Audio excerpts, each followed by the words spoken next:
नमस्ते sir. Sir मैं आपका बहुत-बहुत स्वागत करता हूँ मेरे यूट्यूब चैनल चेंज इंडिया पर। वैसे तो सर मैं आपको बहुत दिनों से देख रहा हूँ डीप नॉलेज आपका जो यूट्यूब चैनल है। तो जब मैं आपकी वीडियो देखता था तो मेरे मन में कुछ प्रश्न उठते थे। वैसे तो इन प्रश्नों के जवाब मेरे पास भी हैं उपलब्ध, लेकिन चूँकि मैं खुद एक राइटर पहले हो चुका हूँ, कुछ-कुछ लिखते रहा हूँ, 15-20 साल हो गए लिखते हुए। लेकिन फिर भी लगता है ना जैसे कि मेरा जो जवाब है वो हो सकता है उसमें कुछ एरर हो, कुछ खामी हो। तो आदमी चाहता है कि हम 2 लोग थोड़ा जागरूक इंसान हैं तो थोड़ा-सा क्रॉस वेरिफ़िकेशन कर लें। तो वैसा ही कुछ सोचकर मैं चाहता था आपसे बात करने के लिए, बहुत वर्षों से एक्चुअली मैं चाह रहा था, तो लेकिन संपर्क नहीं हो पाया और मुझे बहुत खुशी है कि आपने 2-3 दिन के अंदर मेरा इन्विटेशन स्वीकार किया और बात-विचार करने के लिए तैयार भी हो गए। तो प्रश्नों का सिलसिला मैं आपसे शुरू करता हूँ सर, और सबसे पहले तो मैं यही कहूँगा कि आप अपना थोड़ा-सा कैसे अपना जर्नी स्टार्ट किए, आध्यात्मिक यात्रा मतलब स्पिरिचुअलिटी के फ़ील्ड में कैसे आप निकल पड़े और फिर यूट्यूब पर कैसे आए, इसके बारे में थोड़ा-सा बताइए सर? वैसे मेरी तो लाइफ पूरी की पूरी ओपन बुक है अभय जी। ऑलमोस्ट सब कुछ हमारी वाइफ डॉक्टर एमपी कहती हैं, सब कुछ ओपन है, यूट्यूब पे देख सकते हैं। खैर मुझे जो अपने बारे में याद है बचपन से, पहली चीज़ वो यही है कि बचपन में मैं क्लास सेकंड में मैंने डेट याद होना शुरू हुआ कि 2000 नहीं 1982 में पहली बार मैंने बचपन में डेट याद है। बट जो पहली स्पिरिचुअल यात्रा चालू हुई वो क्लास आई थिंक कब हुई थी, मुझे याद करना पड़ेगा। योग वशिष्ठ से हुई थी, हाँ, एमबीबीएस सेकेंड ईयर से जब मैंने योग वशिष्ठ डिस्कवर किया था। एक तरह से कहना चाहिए फ्रस्ट्रेशन और पेन से हुई थी मेरी डिस्कवरी, शुरुआत स्पिरिचुअलिटी में। अगर मैं परेशान नहीं होता तो मैं कभी स्पिरिचुअल लाइफ में आता नहीं। तो मैं बहुत बहुत धन्यवाद देता हूँ भगवान का कि उन्होंने लाइफ में सफरिंग ऐड की ताकि हम लोग फ्री हो सकें। और उसके बाद फिर 2003 में मेरे घर में एक बहुत बड़ा एक्सीडेंट हुआ था। उसकी वजह से मैं ऑलमोस्ट लाइफ से पूरी तरह टूट गया था, मेरा विश्वास ख़त्म हो गया था भगवान के ऊपर से। और उसके बाद फिर ये एक ब्लो की तरह, एक झटके की तरह मुझे एक मिस्टिकल तरीके से मेरे गुरु डॉक्टर पीजे सहर ने इनिशिएट किया। सपने की दुनिया में, ड्रीम वर्ल्ड में पहले इनिशिएशन हुआ। तो मुझे बहुत बार अजीब भी लगता है लोगों से बताने के लिए, क्योंकि बहुत से लोग तो इसको मजाक ही समझेंगे। बट उसके बाद से मेरी लाइफ बदल गई। फिर मैंने अपनी पढ़ाई एमबीबीएस एमडी जो किया, उसके साथ साथ लोगों को पढ़ाता भी रहा। और यूट्यूब में मैं आया हूँ 2000 आई थिंक 12, 13, 14 में। जब मैंने पढ़ाना शुरू किया बच्चों को, तो जब पढ़ा लेते थे, बता लेते थे, उसके बाद ऐसा लगता था कि ये चीज़ें मैं नहीं बोल रहा हूँ, कोई और एंटिटी है जो मेरे थ्रू बोल रही है। तो इसको रिकॉर्ड हो करके अपलोड करके रखना चाहिए अपने पास, और लोग भी देख सकें फ्यूचर में। तो इस तरह से यूट्यूब पे हम लोगों ने शेयर करना शुरू किया। फिर बहुत से लोगों ने ईमेल करना शुरू किया कि क्वेश्चन, जैसे आप क्वेश्चन्स पूछना चाहते हैं ऐसे ही लोग ईमेल से क्वेश्चन पूछना चाहते थे। फिर धीमे धीमे लोगों ने पर्सनली भी कनेक्ट करना शुरू किया थ्रू फ़ोन। और फिर अब तो खैर बहुत बड़ा ग्रुप बन गया है हम लोगों का। जो स्टूडेंट्स हैं हमारे साथ पर्सनली कनेक्टेड हैं, मोर देन 5-6,000 लोग हैं जो कनेक्टेड हैं। और अब हम लोग एक ज़ेनोगी का एक लेयर बना रहे हैं। मेरा प्लान है अगले 2030 तक में 100 मिलियन ज़ेनोगीज़ हम कवर बनाना चाहते हैं। तो यात्रा कैसे चालू हुई? पेन और सफरिंग से चालू हुई, और उसके बाद फिर उसको धक्का मारा है, पुश मारा है मेरी क्यूरियोसिटी ने। बिकॉज़ 2003 नहीं 2012 में मुझे एहसास हो गया कि मैं कुछ नहीं जानता हूँ। और फिर से मैंने स्टडी करना शुरू किया ढेर सारी चीज़ों के बारे में। तो एक क्यूरियोसिटी, एक ऐसा अंदर में एक फीलिंग कि मुझे कुछ नहीं आता, उस चीज़ ने इसको धक्का मारा। और आज भी मुझे लगता है कि मैं कुछ जानता वानता नहीं हूँ, खाली हूँ अंदर से, ज़ीरो। तो इस तरह से ये जर्नी आगे बढ़ी है। Okay sir. सर अगर मैं अपना पहला सवाल जो कि आध्यात्मिक क्षेत्र में पूछा जाता है कि आप आस्तिक हैं या नास्तिक हैं या आप क्या हैं? तो इसका जवाब क्या देंगे आप? मैं आस्तिक हूँ या नास्तिक हूँ, ये दोनों चीज़ें बिलीफ पर बेस्ड हैं। हाँ। और बिलीफ तब तक चाहिए होता है जब तक आप नहीं जानते कोई चीज़। लेकिन अब मैं जानता हूँ, मैं अपने आप को जानता हूँ, इसलिए मुझे आस्तिक और नास्तिक दोनों होने की ज़रूरत नहीं है। इसलिए नॉर्मल भाषा में अगर आप कहें तो मैं मैं ईश्वर के साथ, जिसको भी ईश्वर कह सकते हैं आप, उसके साथ डायरेक्ट कांटेक्ट नहीं कहना चाहिए, एक तरह का डिसोल्यूशन हो चुका है मेरे सेल्फ का। इसलिए मैं आस्तिक और नास्तिक दोनों नहीं हूँ, मैं सेल्फ हूँ, मैं ही हूँ जो हूँ। तो बट हाँ, अगर कोई, जैसे मेरे बच्चे पूछते हैं कि पापा आप बिलीव करते हैं भगवान पे, तो 100% मेरा बिलीव है, 100% से भी ज़्यादा, बिकॉज मैं उनको रोज़ महसूस करता हूँ। जो भी ईश्वर है उसको मैं अपने अंदर महसूस करता हूँ, और उसकी ढेर सारी एक्सपीरियंसेस मेरे आसपास के लोगों के साथ हो रहा है, मेरे बच्चे के साथ हो रहा है। इनफैक्ट श्रीश ढेर सारे चीज़ों में महसूस करता है गॉड को, मेरा बेटा वैभव।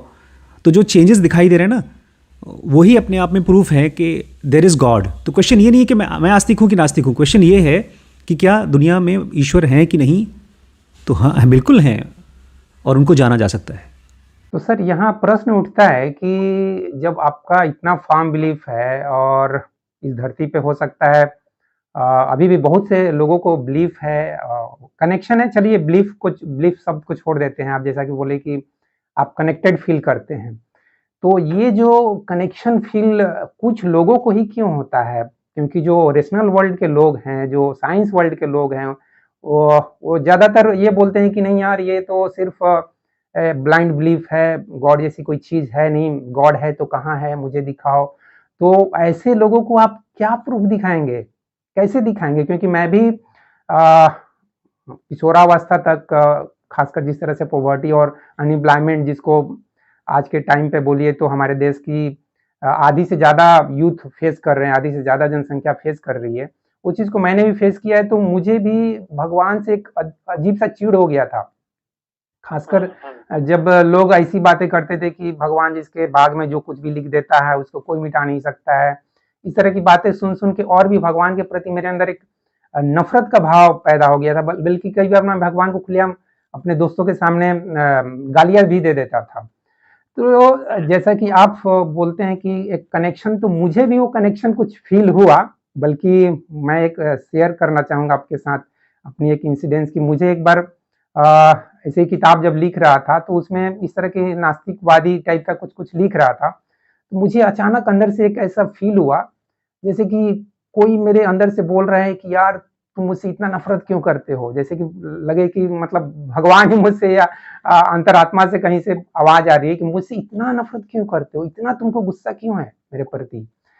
तो उस दिन मेरे को पता नहीं, एक इमोशनल हो गया मैं, और फिर मैं एक तरह से भगवान से जैसे कि माफी मांग रहा था और बोल रहा था कि नहीं, गलती तो मुझसे ही कुछ हो सकती है, आपसे कुछ गलती नहीं हो। इस तरह से मैं अपने आप में मन ही मन बात कर रहा था। तो उस दिन से मेरे अंदर थोड़ा सा ट्रांसफॉर्मेशन हुआ कि नहीं, भगवान से क्यों नफरत करना है। अगर हमारे अंदर में जो बिलीफ सिस्टम जो बनाए हैं हमारे समाज में विश्वास के वजह से, उस बिलीफ्स को दूर करना है। उस बिलीफ्स को जैसे ही आदमी रैशनैलिटी के थ्रू या साइंस के थ्रू या प्रैक्टिकल लाइफ में अगर देखेगा, तो उसको जब अगर आदमी रियल लाइफ जीना चाहेगा, तो फिर ऑटोमेटिक गॉड से, नेचर से, एग्जिस्टेंस से प्यार हो जाएगा, लव हो जाएगा। तो उस तरह से मैं इस गॉड को कनेक्टेड फील करता हूँ। लेकिन आप किस तरह से इस चीज को बताना चाहेंगे, ताकि हमारे जो दर्शक हैं, आपके जो दर्शक हैं, वो गॉड को थोड़ा ही सही अपने अंदर थोड़ा सा फील करें, थोड़ा सा एक्सपीरियंस करें, थोड़ा सा अपने अंदर अवेकनिंग लाएं? देखिए, आपका क्वेश्चन है कि ऐसा क्यों है कि केवल कुछ ही लोगों को इस तरह का स्पिरिचुअल एनलाइटमेंट का एक्सपीरियंस होता है, सबको क्यों नहीं होता? ये सर, इवन आइंस्टीन को भी क्यों नहीं? आइंस्टीन भी इवन मरते समय भी बोल रहे हैं कि I am not sure there is God और नॉट। बल्कि वो जब तक जिंदा थे, खासकर 50 प्लस के होने के बाद, मतलब वो बोलते थे कि I want to understand the mind of God. तो गॉड के भी माइंड को समझने की कोशिश करना चाहते थे। तो साइंस वर्ल्ड के भी जो इतने बड़े बड़े इंटेलिजेंट लोग हैं, वो भी क्यों नहीं अपने को गॉड से कनेक्टेड, इस एग्जिस्टेंस से कनेक्टेड फील करते हैं? ये एक्चुअली मैं थोड़ा सा उस क्वेश्चन को और भी ब्रॉड लेवल पर लेकर जाना चाहता हूँ। देखिए, हमारा जो ब्रेन है ना, वो ठीक ऐसा है जैसे कोई और बॉडी का ऑर्गन है। जैसे पेट है या लिवर है या हार्ट है, वो सब का सब अपना एक स्पेसिफिक काम करने के लिए डिज़ाइंड है। अब ये जो कॉन्सेप्ट ऑफ गॉड है, ये बहुत लोडेड है। किस चीज़ से लोडेड है? ये लोडेड है हमारी प्रार्थनाओं से, हमारी परेशानियों से और हमारी डिज़ायर से। और अगर वो चीज़ें पूरी नहीं होती हैं तो हमारे हिसाब से भगवान या तो है नहीं या तो हमारी सुन नहीं रहा है। और ये केवल हमारी प्रार्थनाएं, डिज़ायर्स नहीं है, ये हमारे ब्रेन का स्ट्रक्चर हो चुका है। तो इसलिए जब हम भगवान को डिस्कवर करने की, खोजने की कोशिश करते हैं आम लोग, तो हम लोग असल में भगवान को नहीं चाहते। हम चाहते हैं हमारी प्रॉब्लम सॉल्व हो जाए बस। लेकिन अगर हम केवल प्रॉब्लम्स होते तो शायद वो सॉल्व भी हो जाता। हम ही हैं जिस भगवान को हम खोजने की कोशिश कर रहे हैं, वो हम ही हैं और हमारे अंदर ही वो प्रॉब्लम्स भी है जो हम फेस कर रहे हैं। अभी बड़ी दुविधा है क्योंकि हम हमेशा भगवान को केवल बाहर खोजने की कोशिश करते हैं, चीज़ों में खोजने की कोशिश करते हैं। और यही गलती होती है द सो कॉल्ड इंटेलेक्चुअल्स के साथ भी, क्योंकि आइंस्टीन के लिए उसको भगवान का माइंड समझना था। वो कैलकुलेशन कर सकते थे, वो रिसर्च कर सकते थे, वो किताबें पढ़ सकते थे, लेकिन अब ये चीज़ उनके लिए बहुत मुश्किल हो गया था, अपने ही अंदर में अपने आप को समझना, खुद को समझना। अब ऐसे बहुत से एग्जाम्पल्स हैं। एक बार कृष्णमूर्ति, एक बहुत फेमस पॉलिटिशियन थे, अच्युत पटवर्धन, उनसे बात कर रहे थे। तो वो भी बहुत समझदार आदमी थे। वो एक बार कहा जाता है कि वो प्राइम मिनिस्टर की पोजीशन के लिए उनको सोचा जा रहा था। तो वो भी बहुत फिलॉसफी जानते थे। तो कहीं बात हो रही थी तो बोलते, कृष्णा जी बोलते, तुम उनको समझाओ इस बात को, जो क्वेश्चन था। तो he was loaded with thoughts. बोलते, मैं नहीं समझा सकता, जैसे आप समझाते हैं वैसे मैं नहीं समझा सकता। लेकिन ये मामला समझाने का नहीं है, ये मामला है अपने अंदर में अपने माइंड को रीस्ट्रक्चर करने का। जो शिष्य का माइंड होता है ना, वो ये महसूस करना शुरू कर देता है कि मैं थॉट्स से इनको नहीं समझ सकता। हाँ, थॉट्स को समझ सकता हूँ, लेकिन थॉट्स से गॉड को नहीं समझ सकता। जब ये रियलाइजेशन होता है तब पहली बार, चाहे वो इंटेलेक्चुअल हो, चाहे कॉमन मैन हो, चाहे कोई बच्चा ही क्यों ना हो, उसको पहली बार एहसास होता है कि थॉट्स के अलावा एक और रूप है हमारे माइंड का, साइलेंस बोल लीजिए, अवेयरनेस बोल लीजिए, जो समझ सकता है चीज़ों को, इस दुनिया की चीज़ों को और इवन भगवान को भी। और तब पहली बार वो एक्सपीरियंस करता है। बट जैसे कि मैंने कहा कि हमें से ज़्यादातर लोग भरे हुए हैं। जैसे किसी को बीमारी हो तो उसको पहले बीमारी का इलाज चाहिए। अगर वो इलाज नहीं होगा तो बेचारा नहीं मानेगा भगवान को। इनफैक्ट अभी हम लोग अपने एक जनोगी प्रोग्राम मैंने स्टार्ट किया है, इंडिविजुअल, जिसमें कि मैं लोगों को पर्सनली गाइड करता हूँ। तो मैं उनको बता रहा था कि जो साईं बाबा के पास लोग आते थे तो बहुत से मिस्टिकल चीज़ें उनको एक्सपीरियंस होती थी। किसी का बच्चा ठीक हो रहा है बीमारी से, किसी की कोई मनी की प्रॉब्लम सॉल्व हो रही है, तो किसी ने पूछा उनसे कि आप चमत्कार करते हैं, लेकिन ये आपके हिसाब से तो दुनिया माया है, झूठ है, तो आप ये सब क्यों करते हैं? तो बोलते हैं, मैं अपने बच्चों को देता हूँ वो सामान जो वो चाहते हैं, ताकि वो उन चीज़ में इंटरेस्टेड हो जाए जो मैं चाहता हूँ, ट्रूथ में। तो लोग, ऐसा नहीं है कि वो लोग नहीं जानेंगे, वो जानेंगे, ईश्वर को जानेंगे, थोड़ा सा अपनी कुछ टाइम के बाद। उनका अपना एक स्टेज है, वो अभी एंजॉय कर लेंगे। जैसे छोटे बच्चे होते हैं, क्लास फर्स्ट में होते हैं, सेकंड में होते हैं, ऐसे ही वो सब उसी स्टेज पे हैं और जानेंगे, टाइम पर जानेंगे, सब जानेंगे। हर एक इंडिविजुअल ईश्वर को जानेगा और एनलाइटेंड होगा। यहाँ सर 2 प्रश्न उठ जाता है। एक प्रश्न तो यह उठता है कि जैसा कि अपने साईं बाबा का नाम लिए, जो कुछ चमत्कार कर रहे हैं, बीमारियां दूर कर रहे हैं, किसी की मन की कोई इच्छा है तो उसको पूरा कर रहे हैं, तो उसी तरह का काम फिर तो बागेश्वर बाबा, करौली बाबा और भी बहुत सारे बाबा लोग कर रहे हैं। तो क्या इस तरह की बातें करके आप अंधविश्वास फैलाने की कोशिश नहीं कर रहे हैं? देखिए, इसमें मैं तो खैर साईं बाबा के इंटरेस्ट में केवल इसलिए आया था बिकॉज उन्होंने एक भगवत गीता का एक श्लोक को इंटरप्रेट किया था। जब मैंने उसको पढ़ा तो इतना डीप है, बट वो किताब ही बनी नहीं, कभी छपी नहीं। वो एक भाई साहब थे जो उनका पैर दबा रहे थे और वो एक गीता का श्लोक ऐसे अंदर बुदबुदा रहे थे। तो साईं बाबा ने पूछा, तुम क्या बोल रहे हो? तो उन्होंने उसका इतना अच्छा विश्लेषण किया कि जब मैंने उसको पढ़ा तो मैं तो एकदम माइंड ब्लो हो गया मेरा। तो फिर मैं उनकी लाइफ में इंटरेस्टेड हो गया। इसके अलावा मेरा उनमें कोई इंटरेस्ट नहीं है। और जहाँ तक रही सवाल चमत्कार की, तो पता नहीं बागेश्वर बाबा चमत्कार कर रहे हैं कि साईं बाबा ने चमत्कार किया, कि वो चीज़ें लोगों की बिलीव की वजह से हो रही हैं। तो मैं फिर से आपको उसी बात पे ले आऊँगा कि लोग लोडेड हैं और इस तरह के लोग हर वो पॉसिबल एवेन्यू खोजेंगे कि उनकी लाइफ में कोई चेंजेस आ जाए, और ये एक शॉर्टकट लोग खोजते हैं। तो मैं खुद, मुझे कमर दर्द होती थी बहुत टाइम से, तो मैं बहुत से डॉक्टर्स के पास गया, नहीं आराम हो रहा था। तो मैं बगल में कहीं एक मज़ार है, कोई बता रहा था वहाँ जाइए, वहाँ पर सारे लोगों की कमर दर्द ठीक हो जाती है। तो मेरा कमर दर्द तो उससे ठीक हुआ नहीं। वो जब मैंने अल्ट्रासाउंड थोड़ा कम किया, अपने आप को फिजियोथेरेपी कराया, उससे आराम हुआ। तो ये जो चमत्कार है ना, ये वो चीज़ें होती हैं जो हमको समझ में नहीं आती हैं, और मैं पर्सनली चमत्कार के ऊपर बहुत भरोसा नहीं करता हूँ। लेकिन अब मेरे साथ चमत्कार हो रहे हैं, लेकिन मुझे ये भी समझ में आता है कि वो चमत्कार क्यों और कैसे हो रहे हैं। तो जैसे ही आपको कोई चमत्कार का रीज़न समझ में आ जाता है, वो चमत्कार नहीं रह जाता। अगर मुझे पता है कि ये मरीज़ को ये दवाई देंगे और ठीक हो जाएगा, तो वो चमत्कार नहीं है, वो दवाई का असर है। तो ये भी एक मैच्योरिटी का लेवल है एक इंसान का, कि वो चमत्कार चाहता है।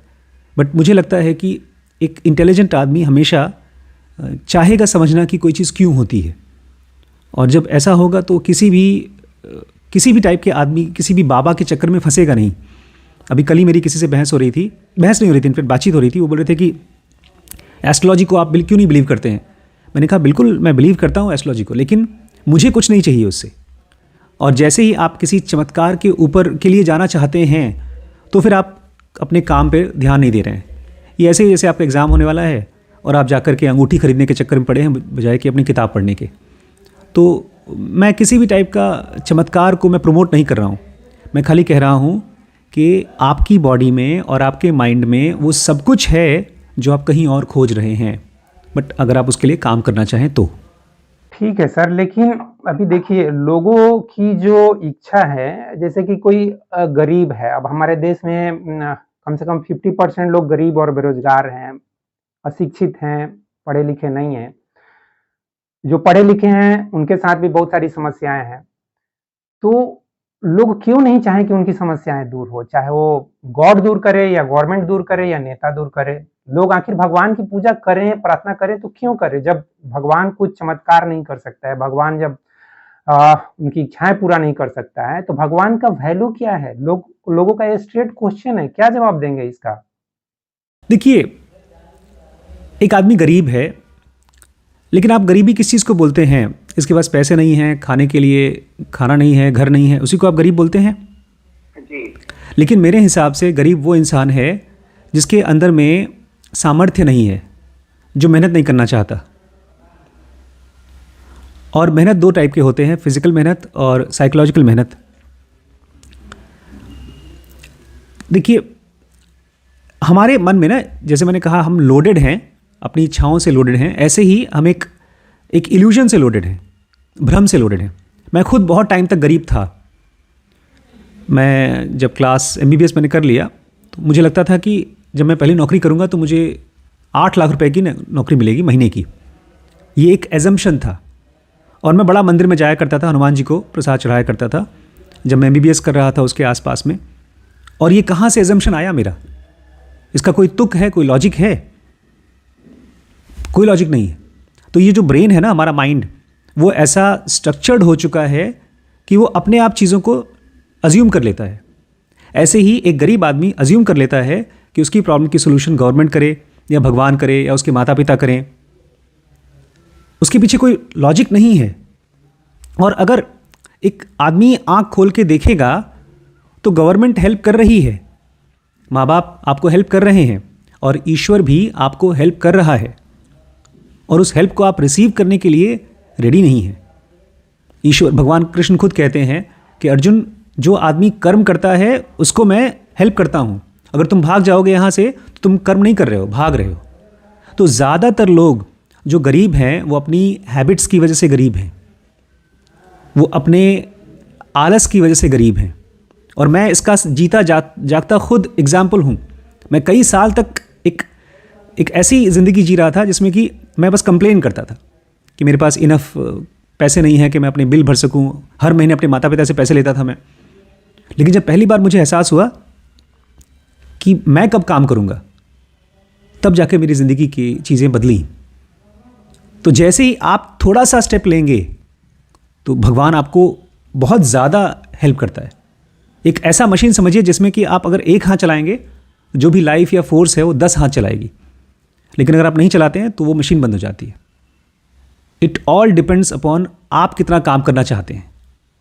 तो सर वो आपने जो बात बोली बहुत अच्छी बात बोली, लेकिन युवा पीढ़ी के अंदर कम से कम वो जो अवेयरनेस है कि मुझे भी कुछ करना है और मैं अगर कुछ करता हूँ तो फिर हमको गॉड भी हेल्प कर रहा है, गवर्नमेंट भी हेल्प कर रही है, इस चीज का उनको एहसास होगा कि हमको सभी तरफ से हेल्प मिलेगा, लेकिन हमको भी एक कदम दो कदम चलना पड़ेगा, मेहनत करना पड़ेगा। वो जो अवेयरनेस है, वो जो जागरूकता है, उस चीज को कैसे बढ़ाया जाए, क्योंकि वही चीज की तो जरूरत है।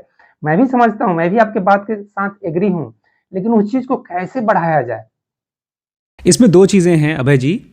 एक तो हम जिसको युवा पीढ़ी बोलते हैं ना, मैं चाहता हूँ उसको थोड़ा सा उम्र बढ़ा दी जाए, क्योंकि अब बहुत से ऐसे लोग हैं जो हमारे साथ कनेक्ट करते हैं पर्सनली, और वो सीधे पहला सेंटेंस बोलते हैं कि मैं तो 70 साल का हूँ, मैं तो 50 साल का हूँ और अब मेरे लिए ये चीज़ नहीं है। तो मैं चाहता हूँ युवा पीढ़ी में सबको ऐड कर दीजिए, चाहे यंग बच्चे 15 साल का हो, चाहे 80-90 साल का हो। तो एक तो ये मैं आपसे रिक्वेस्ट करूँगा। दूसरी चीज़ कि कैसे एक आदमी सेल्फ सफिशिएंट बने, कर्मठ बने, ये कैसे हम करें। तो हम सबसे पहला तो अपने ब्रेन में, आपको अपने और मुझे अपने ब्रेन में ये एजम्पशन को, ये भ्रम को हटाना पड़ेगा कि सामने वाला इंटरेस्टेड नहीं है। मेरे कांटेक्ट में जितने बच्चे आए हैं वो केवल कंफ्यूज्ड हैं, और जैसे ही उनका कन्फ्यूजन खत्म होता है उनकी आलस खत्म हो जाती है। वो बढ़ बढ़ के काम करते हैं। जैसे मेरा बेटा वैभव है, जब शुरू में आया था तो बस कुछ नहीं, खाता था और आराम करता था और गेम्स खेलता था, लेकिन धीमे धीमे वो क्लास में बैठना शुरू हुआ और उसके क्वेश्चंस आना शुरू हुए, और एकदम जेन्युइन क्वेश्चंस आते थे उसके। और अब ऑलमोस्ट 3 साल हो गया है और मैं देखता हूँ जितना काम मैं करता हूँ मुझसे ज़्यादा वो काम करता है। तो सबसे पहले अपने को ये इल्यूजन हटाना पड़ेगा कि युवा पीढ़ी नहीं तैयार है, वो जानना नहीं चाहती।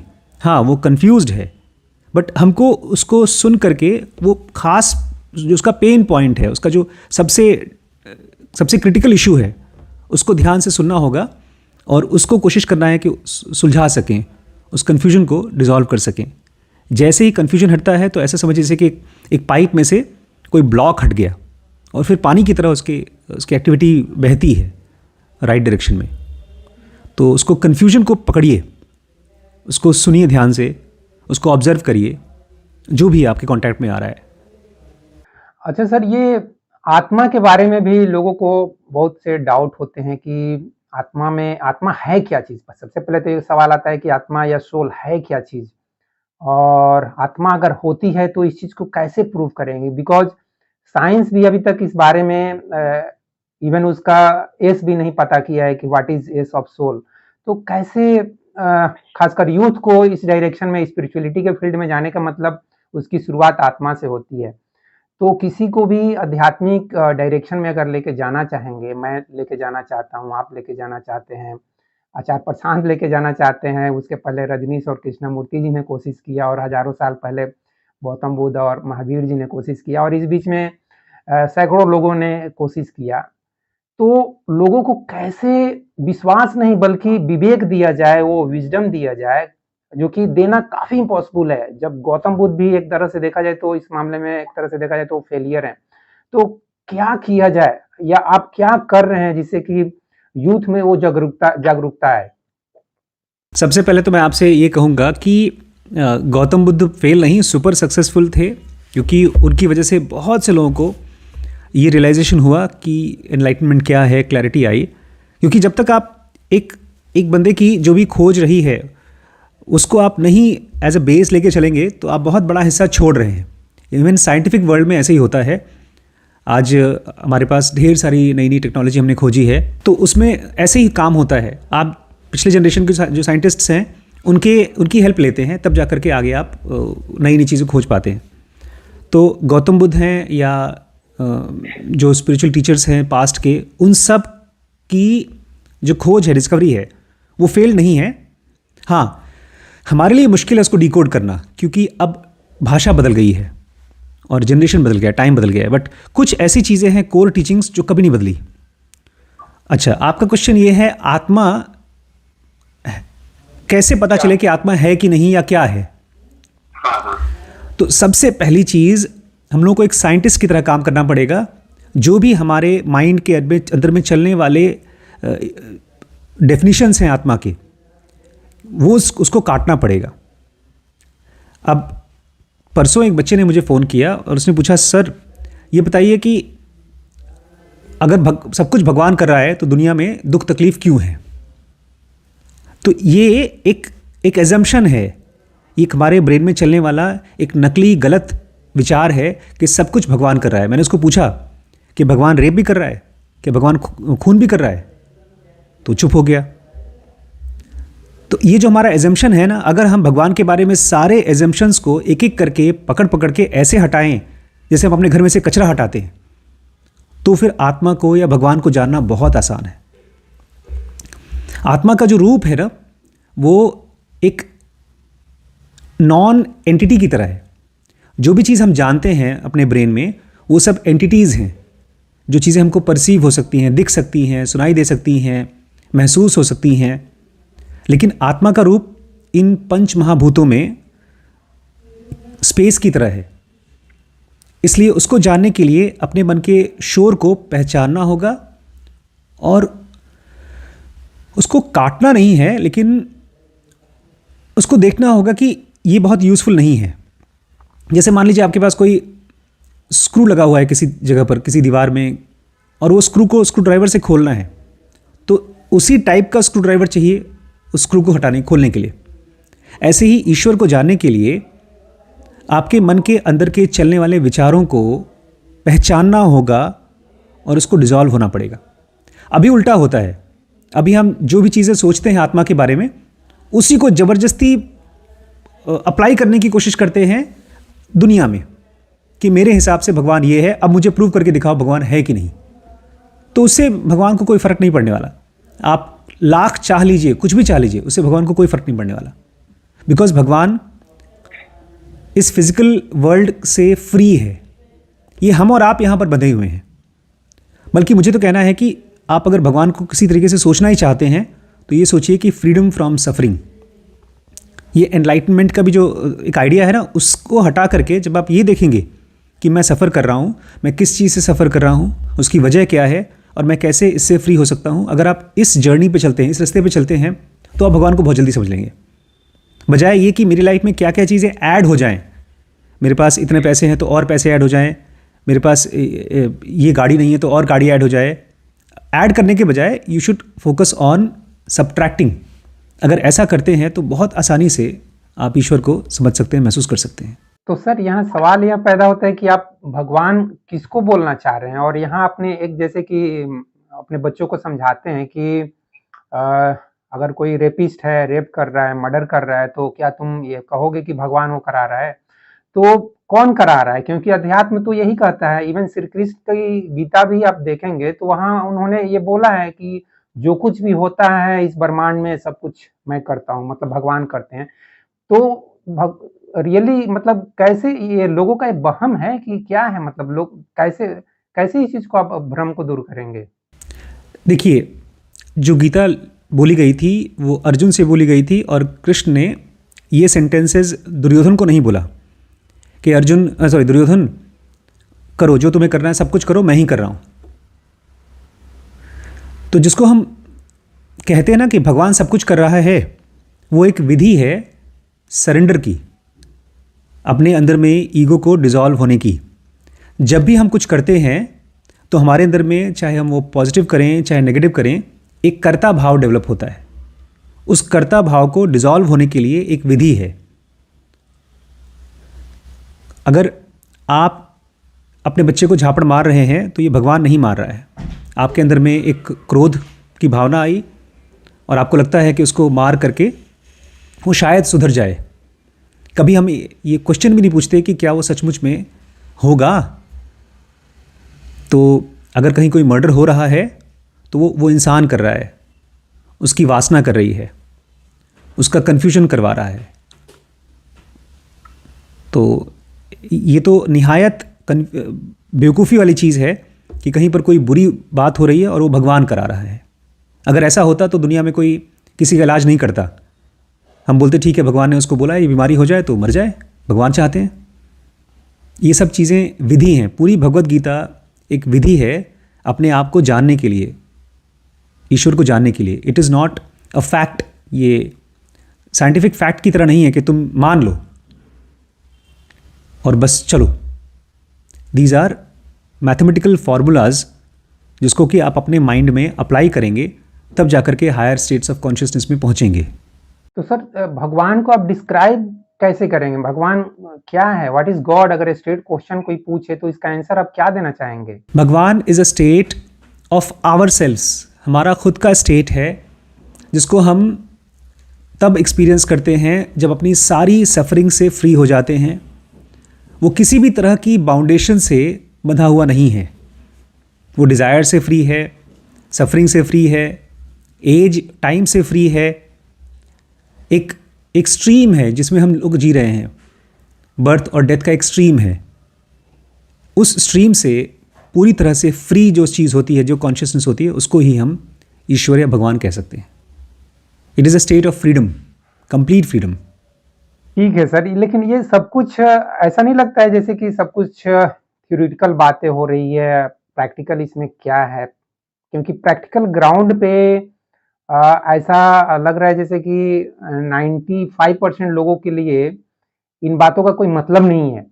95 क्या 99% लोगों के लिए इन बातों का कोई भी मतलब नहीं है। तो बिल्कुल सही कह रहे हैं आप। ये सब चीज़ें एकदम थियोरेटिकल हैं, लेकिन जिसको भी आप भगवान कह रहे हैं ना, वो एक साइंटिफिक एक्सप्लोरेशन है। वो बनी बनाई खिचड़ी नहीं है कि हमने उसको खा लिया, कि भाई हम खाना चाहते हैं, हम प्रैक्टिकली उसको जानना चाहते हैं, भगवान को लाओ बनाकर पकाकर हमको दो, हम खा लें। ऐसा नहीं है। ये थियरी है मैथ्स की तरह, साइंस की तरह, केमिस्ट्री की तरह, बायोलॉजी की तरह, और उसको आपको जब समझेंगे तब जाकर आप उसको प्रैक्टिस कर पाएंगे। आज मैं किसी को बोलता हूँ तुम्हें इंटीग्रेशन या डेरिवेशन को यूज़ करना है कोई बड़ी प्रॉब्लम सॉल्व करने के लिए, तो उसको पहले थियरी बहुत अच्छे से समझना होगा। इसलिए हम लोग बोलते हैं इस जोनोगा प्रोग्राम में हमारे कि आप पहले थियरी को अगर अच्छे से नहीं समझते हैं तो आप इस साइंस को नहीं यूज़ कर पाएंगे। तो आपका कहना एकदम सही है, थियरेटिकल है, और 95% लोग अब इसको नहीं जानते हैं। तो जाने, पहले थियरी समझें, उसके बाद इसको एज अ प्रैक्टिस ला पाएंगे। नहीं तो अपना एक भ्रम में रहेंगे, जो भी उनको समझ में आता है वो करेंगे। कोई व्रत कर रहा है, ढेर सारी चीज़ें लोग कर रहे हैं, अब उसमें उनको लग रहा है कि मैं भगवान को पा रहा हूँ, तो चलता रहेगा, सफरिंग रहेगी। अगर गलत तरीके से आपने गलत मैप लिया और आप नहीं पहुँच रहे अपने रास्ते पे, तो समझदारी यही है कि आप मैप बदलें। तो जो भी आपका डेफिनेशन, आम आदमी का डेफिनेशन है भगवान का, उसको बदल करके सही मैप लें, और तभी आपको भगवान मिलेगा, जेन्युइन भगवान मिलेगा। नहीं तो फिर आपके इमेजिनेशन का भगवान मिलेगा, और फिर वो डिप्रेशन देगा आपको, फ्रस्ट्रेशन देगा। एक टाइम के बाद आप कहेंगे, जैसे नीचे ने कहा कि गॉड इज़ डेड। जितने भी साइंटिस्ट हुए हैं, जितने भी समझदार, बहुत अच्छे लोग हुए हैं जिन्होंने बहुत साल तक गलत मैप को यूज़ किया है, वो अल्टीमेटली एक बहुत दुखी स्टेट में जाकर के ख़त्म हुए, उनकी जर्नी ख़त्म हुई। तो we need to change our definition. और आपने एकदम सही कहा, ये थियरी है जिसको समझकर उसके बाद इसको प्रैक्टिस किया जा सकता है। सर ये आत्मा की बात कुछ हुई, आत्मा को कैसे प्रूव किया जाए, इसके बारे में भी कोई ठोस आपने जवाब नहीं दिया। चलिए इसके आगे थोड़ा सा अगर बढ़े, क्योंकि लोगों को बहुत क्यूरियोसिटी होती है इस बारे में जानने की कि आत्मा, हम जब मरते हैं तो क्या होती है, आत्मा का क्या होता है, आत्मा कहाँ जाती है, या जब दोबारा पैदा होती है तो किस तरह से पैदा होती है, इसका कुछ रूल रेगुलेशन है या कोई सिस्टम है जिसको फॉलो करना पड़ता है आत्मा को, कि या इसका कोई रूल रेगुलेशन नहीं है। तो इस चीज़ को थोड़ा सा आप बताइए, अध्यात्म के दृष्टिकोण से क्या कहना चाहेंगे? देखिए, सबसे पहला तो मैं आपको वो पॉइंट को क्लियर करना चाहूँगा कि मैंने कोई ऐसी बात नहीं कही जिसमें मैं आत्मा को हम लोग प्रूव कर सकें, क्योंकि आत्मा अपने आप में इतनी वास्ट एंटिटी है कि उसको प्रूव करने के चक्कर में हम केवल अपने भ्रम को प्रूव कर पाएंगे। अगर कोई चमत्कार करके दिखाता है तो वो आत्मा प्रूव नहीं होती, खाली उस आदमी का अपना एक बिलीफ प्रूफ होता है कि कोई जो चीज़ ये कर सकता है वो भगवान है। और जो दुनिया में चल रहा है, बहुत से लोग हैं, जैसे आपने अभी नाम लिया कुछ बाबाओं का, अगर वो कुछ छोटे मोटे ट्रिक्स कर पाते हैं तो वो भगवान मान लिए जाते हैं। तो भगवान को प्रूव करने का केवल एक ही तरीका है कि आप अपने अंदर में अपने विचारों के साथ काम करें, और जैसे ही आपको पहला एक्सपीरियंस आएगा, अपना एक्सपीरियंस, और वो भी मैं पॉइंट आउट कर दूं, फ्रीडम का एक्सपीरियंस, बिकॉज मैंने आपको बताया ना कि जब मेरी लाइफ में बहुत ज़्यादा पेन और सफरिंग थी, वो ख़त्म हो गई, और जैसे ही वो ख़त्म हुई, वो मेरे लिए प्रूफ था। तो आत्मा या गॉड का जो प्रूफ हो सकता है वो आपकी अपनी लाइफ में ही हो सकता है, कोई और आपको नहीं करा सकता, कोई और आपको दिखा नहीं सकता। इसलिए कहा जाता है गुरु एक शिष्य को केवल इंगित कर सकता है, दिखा सकता है, लेकिन वो आपको एक्सपीरियंस नहीं करा सकता। अगर कोई आदमी आपको एक्सपीरियंस की प्रॉमिस भी करता है तो उनसे बचिए। दूसरी चीज़, क्या कोई तरीका है भगवान को या आत्मा को जानने का? बिल्कुल सिस्टमेटिक साइंस है जो हम लोग अपने कोर्सेज में पढ़ा रहे हैं। उसमें आप स्टेप बाय स्टेप जो ब्लॉक्स हैं उसको ठीक करते हैं, ख़त्म करते हैं। क्योंकि ये जो आत्मा का साइंस है, इसी को योग कहा जाता है, जिसमें आप अपने फिजिकल बॉडी को अपने सूक्ष्म शरीर से और अपने और कारण शरीर के साथ कनेक्ट करके फिर फाइनली डिवाइन फ्रैगमेंट या तो आत्मा के साथ जोड़ सकते हैं और अपने आत्मन का एक्सपीरियंस इन तीनों बॉडीज़ में ले सकते हैं। लेकिन ये काम है, ये कई सालों का काम है। इसलिए मैं बार बार कहता हूँ कि अगर आपको स्पिरिचुअलिटी को जानना है, एक्सपीरियंस करना है, तो इसको एज ए प्रोफेशन पढ़िए। क्योंकि आपको भी पता है कि कोई डॉक्टर बनना चाहता है तो वो ये नहीं बोल सकता कि मुझे एक दिन में एक्सपीरियंस करा दो कि एक डॉक्टर कैसा होता है, वो कैसे ऑपरेशन करता है। तो he needs to work hard. मरीज़ को सीधे हम नहीं दे देते कि भाई काटो, तुम एक दिन में तुमने किताब पढ़ ली, अब काट दो। उसको धीरे धीरे बहुत साल लग जाते हैं अपने हाथ, अपने ब्रेन, अपने थॉट्स, जो नॉलेज है उसके साथ काम करने के लिए। उसके बाद वो डॉक्टर बनता है। और ये आत्मा को जानने के लिए तो आपको अपने ही ब्रेन के ऊपर थॉट्स की सर्जरी करनी होगी, अपने इमोशंस को हील करना होगा, अपनी बॉडी के हैबिट्स को ट्रांसफॉर्म करना होगा, और वो भी बहुत सटल तरीके से। तो इसी को तो योग बोलते हैं। योग खाली फिजिकल एक्सरसाइज नहीं है, इसमें 8 स्टेप्स हैं, यम, नियम, आसन, प्राणायाम, प्रत्याहार, जिसमें कि आप अपने फिजिकल बॉडी से अलग हो पाते हैं। फिर आता है धारणा, फिर ध्यान, और लास्ट में समाधि। और समाधि वो स्टेट है जहाँ पर आप अपने आत्मन के साथ पूरी तरह से कनेक्ट हो पाते हैं। तो कोई भी आदमी अगर इसके अलावा, मतलब अपनी मेहनत के अलावा भगवान को जानने के लिए या किसी और को बताने के लिए, सिखाने के लिए प्रॉमिस करता है, तो ऐसे लोगों से बचिए। मैं खुद बहुत टाइम वेस्ट कर चुका हूँ ऐसे लोगों के साथ। अगर किसी के साथ कनेक्ट ही होना है तो मिस्टिकल चीज़ों के लिए मत कनेक्ट होइए। आप उसके साथ अपने ज्ञान को और अपने लाइफ की सफरिंग को डिसॉल्व होने के लिए। लेकिन ध्यान रखिएगा, काम आपको खुद ही करना है। अगर कोई और आपको प्रॉमिस करता है कि मैं कर दूंगा, तुम आराम से रहो, तो उनसे बचिए। सर, मेरा एक और भी सवाल था कि हम जब मरते हैं तो मरने के बाद हमारी आत्मा जाती कहाँ है? और दोबारा पैदा होने से पहले मतलब क्या होता है, क्या बिटवीन दैट दोज पीरियड क्या होता है? इसका बहुत डिटेल्ड डिस्क्रिप्शन हमने दिया है अपने जेनोगा एडवांस में। क्योंकि जैसे मैंने अभी आपसे पॉइंट आउट किया कि एक स्ट्रीम है, एक लहर है, जैसे नदी बहती है, ऐसे नदी की तरह एक बहाव है ये फिजिकल वर्ल्ड, जिसको कि हम कहते हैं एग्जिस्टेंस। और इसमें भी 3 अलग अलग लेयर्स हैं। एक है फिजिकल बॉडी का, फिजिकल वर्ल्ड का, जिसमें कि हम लोग अभी हैं, जिसमें हम बातचीत कर रहे हैं। इसमें भूख है, बीमारी है, गर्मी है, पूरा फिजिकल वर्ल्ड का ये जो भी फोर्सेस हैं वो हैं। इसके बाद आता है सूक्ष्म दुनिया, मॉलिक्यूलर वर्ल्ड, या तो इलेक्ट्रॉन, ये जिसको हम कहते हैं सपने की दुनिया। वो भी रूल्स और रेगुलेशन से बनी है। और उसके बाद और सूक्ष्म दुनिया आती है, और ये सब के सब एक स्ट्रीम की तरह है जहाँ पर जन्म और मृत्यु से ये बंधे हुए हैं। लेकिन इसके बियॉन्ड है एक क्रिएशन, जहाँ पर कोई डेथ नहीं है, कोई पेन नहीं है, कोई सफरिंग नहीं है। तो जिसको हम आत्मा कहते हैं, वो तो हमेशा से ही फ्री रही है और फ्री रहेगी। और जब हम फिजिकल बॉडी को छोड़ते हैं तो हमारी आत्मन एक महाहरिजन करके एक स्टेट है, जिसमें कि इसको एक्सप्लेन करना अभी इस वीडियो के लिए पॉसिबल नहीं है। बहुत शॉर्ट टाइम है इस वीडियो में, मतलब बहुत कम टाइम में हम इसको, उसके लिए और टाइम चाहिए हम लोगों को एक्सप्लेन करने के लिए। वहाँ जा कर के रहती है, और जैसे ही हम लोग फिर से जन्म लेते हैं, वो डिवाइन फ्रैगमेंट या आत्मन वो हमारे साथ रिकनेक्ट हो जाती है, इसको ज़िंदगी देती है। बेसिकली सोर्स ऑफ लाइफ है हमारी आत्मन या तो डिवाइन फ्रैगमेंट। और जहाँ तक सवाल आपने पूछा मरने के बाद हम कहाँ जाते हैं, फ़िलहाल जो आप और हम अपने आप को मानते हैं वो फिज़िकल बॉडी मानते हैं जो हमारी शक्ल है, बॉडी है, और इससे भी ज़्यादा हम मानते हैं अपने आप को अपने थॉट्स, अपने एक्सपीरियंसेस, अपनी मेमोरीज़। तो मेमोरीज़ इकट्ठी हो जाती हैं और उसमें भी ख़ास तरीके से इकट्ठी होती हैं। वो ढेर सारी वासनाएं होती हैं, वो एक कॉन्क्रीट शेप लेती हैं मरने के बाद, और वो जाकर के उस वाइब्रेशन में या उस फ्रीक्वेंसी में इकट्ठी हो जाती हैं जहाँ इस टाइप के थॉट्स हैं। तो इसी को लोग कहते हैं कि आदमी मरने के बाद स्वर्ग गया, नर्क गया। बट बेसिकली हम एक मॉलिकुलर बॉडी के साथ अपने मेमोरीज़ को और अपनी वासनाओं को स्टोर हो जाता है। उसी को हम कहते हैं कि हम मरने के बाद स्वर्ग गए थे।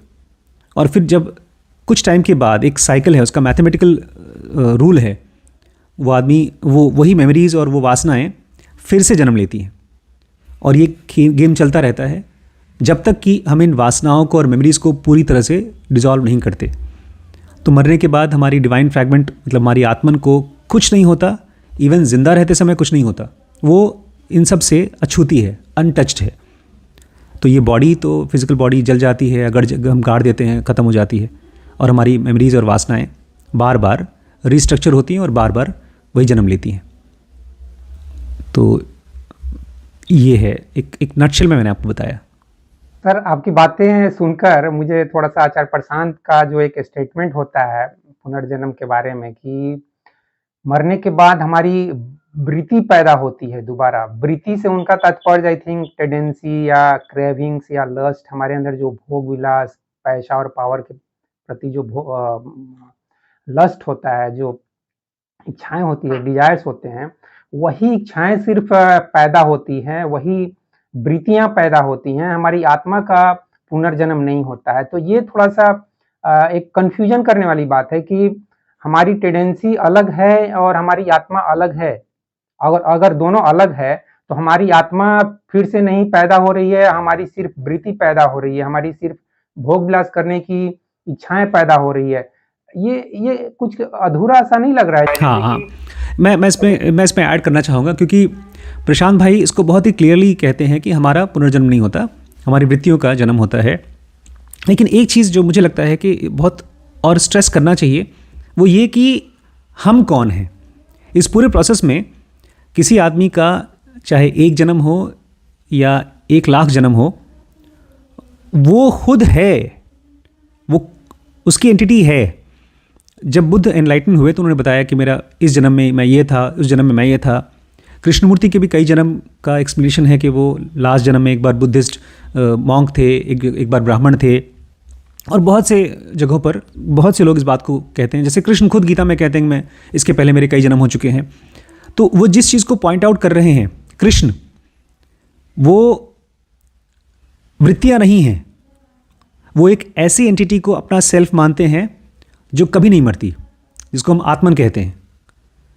लेकिन जब हम और आप अपने आप को शीशे में देखते हैं तो हम अपने आप को बॉडी मानते हैं, और जब तक हम बार बार जन्म लेंगे, हमारी वृत्तियाँ, जिसको वासनाएं कहते हैं, वो बार बार शेप लेती हैं।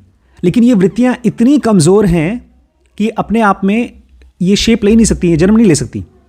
इसके पीछे हमारा होना बहुत अनिवार्य है। जैसे मैंने आपसे कहा ना कि डिवाइन फ्रैगमेंट ही देती है लाइफ। जैसे एक टीवी चल रहा है या एक मोबाइल चल रहा है, तो उसके अंदर बिजली अगर नहीं है तो चलेगा नहीं। तो जिसको हम मानते हैं कि ये आत्मा का पुनर्जन्म नहीं होता, वो एकदम सही है, लेकिन हमारा होता है। हाँ, लेकिन क्वेश्चन बार बार अपने आप को ये पूछना पड़ेगा कि मैं कौन हूँ। जब आप अपने आप को देखते हैं शीशे में या अपने मन के अंदर में झांकते हैं, तो विचार चल रहे हैं। मान लीजिए आपके मन में एक विचार चल रहा है कि मैं बहुत ख़राब इंसान हूँ या मैं बहुत अच्छा इंसान हूँ। इसके बाद उस विचार से एक बॉडी में केमिकल ट्रांसफॉर्मेशन होता है। जो भी आदमी अपने आप को अच्छा इंसान मानेगा वो ज़्यादा खुश रहेगा, जो आदमी अपने आप को कहेगा कि मैं ख़राब हूँ वो दुखी होगा। तो हमारे थॉट्स हमारे बॉडी में केमिकल्स और टिश्यूज़ और हार्मोन्स बनाते हैं, लेकिन वही थॉट्स के आसपास में परसेप्शन है, हम उन विचारों को देख पाते हैं। वो एंटिटी सूक्ष्म है, और वो परसेप्शन आती है हमारे डिवाइन फ्रैगमेंट की वजह से। मैंने कहा ना, ये थोड़ा सा सूक्ष्म है और इसके लिए और टाइम देना पड़ेगा, क्योंकि यही है प्रत्याहार से धारणा की स्टेज और धारणा से समाधि की स्टेज। क्योंकि जब तक आप अपने आप से ये सवाल नहीं पूछेंगे कि विचार मैं हूँ या इस विचार को परसीव करने वाला मैं हूँ, तब तक आप इस सवाल में हमेशा कंफ्यूज रहेंगे कि पुनर्जन्म होता किसका है। आचार्य प्रशांत कहेंगे कि वृत्तियों का होता है। आप पहले से अपने मन में सोचेंगे कि नहीं, मैंने तो पढ़ा है और समझा है कि आत्मा का होता है। लेकिन चाहे आचार्य प्रशांत हो चाहे हम हो, इन दोनों ही कंडीशंस में थॉट्स चल रहे हैं और हम थॉट्स को बिलीव कर रहे हैं। क्वेश्चन ये है कि मैं क्या हूँ। वो किस चीज़ को कृष्ण कह रहे हैं कि मैं जन्म लेता हूँ और मुझे अपने सारे जन्म याद हैं। वो किसको सारे जन्म याद हो सकते हैं? जो बॉडी हम ब्रेन अभी यूज़ कर रहे हैं उसको तो कल का दिन याद नहीं होता। आज हमने किसी डायरी में अपना अगर पासवर्ड लिखना पड़ता है तब जाकर हम कल अपने पासवर्ड को यूज़ कर पाते हैं। तो कृष्ण वृत्तियों को भी नहीं कह रहे हैं कि उसका जन्म होता है। कृष्ण तो अपने उस सेल्फ को कह रहे हैं जो कभी जन्म लेता ही नहीं, उसको जन्म की जरूरत ही नहीं है। क्वेश्चन ये होना चाहिए अभय जी, मैं हूं कौन? अगर ये सिंपली हम ये क्वेश्चन पूछते हैं, बताइए सर, साफ साफ बताइए, हमको ये ज़्यादा डिटेल नहीं चाहिए, ज़्यादा थियरी नहीं चाहिए, ये बताइए साफ साफ मेरा जन्म होता है कि नहीं होता है। तो उसके लिए पूछना पड़ेगा मैं कौन हूं।